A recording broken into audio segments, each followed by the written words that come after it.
service and advocacy as time has gone by, I think really is, for me, come to be this notion of trying to help people come close at heart. There are lots of stories in citizen advocacy that have to do with people challenging systems and being spokespeople and fighting the fight and winning. There are also these stories about people doing things that nobody thought they could, like getting 300 people involved to build a house for a family. There are these stories of people standing up to tremendous confusion and tremendous personal struggle to maintain fidelity. And there are lots of stories that are just damn funny. And lots and lots of stories that are just damn funny about people as they kind of discover each other, and particularly as people discover a part of them that they didn't know was maybe inside there.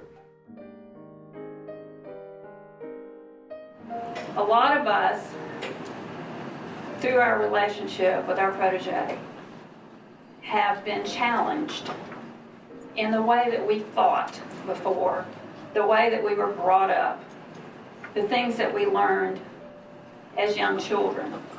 We come to see that a lot of those things, most of those things, are not true. We've realized that we need to take things really slowly in our relationship with Barry. And everything else that we do, we move way too fast, and we recognize that. But our relationship with Barry needs to be slow and methodical and real.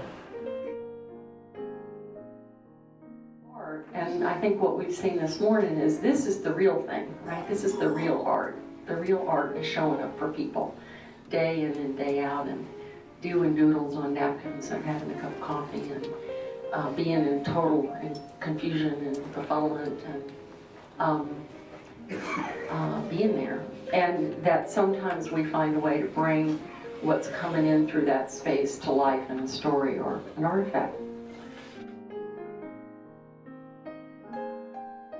First and foremost, we believe that every person matters.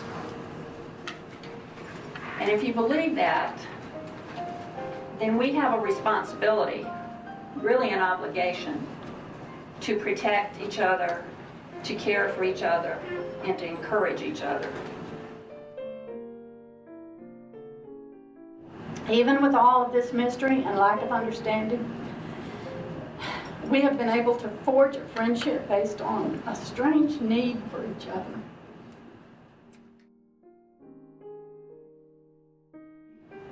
It's not so much about bootstrapping up as it is about building bridges between lots of people.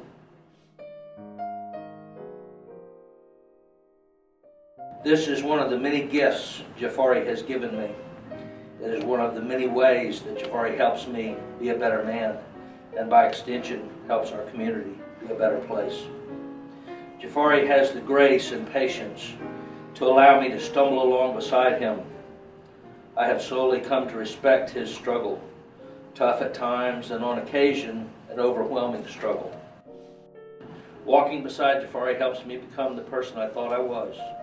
He has exposed me to myself and therefore the world, and for this I am profoundly grateful.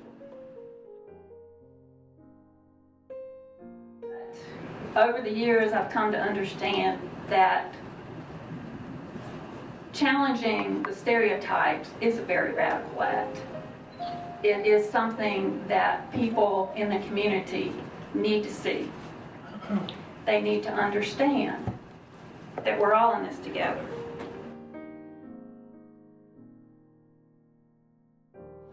And we are presently experiencing a period of awkwardness, trying to feel each other out after a particularly brutal period of having to wrestle with our separate ideas of truth and the consequences of the struggle. In the midst of this uneasiness, we try to reestablish our relationship, relocate our common ground, which, believe it or not, we have common ground, and push forward with our lives, both individually and together.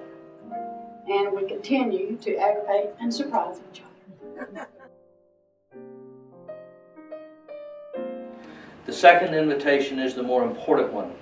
And that's the invitation Jafari offered to me to be in his life, and the invitation that I offered to him to be in mine. That invitation happened later, after we had met one another and were getting to know each other. This is the deeper invitation. It is this deeper invitation that makes citizen advocacy real.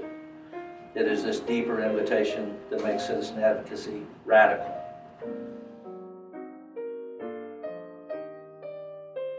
I have learned, and I keep learning, that Jafari and I do best when the word "we" is growing.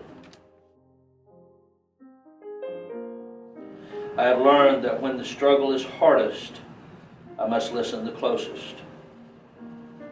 Wrote this twice.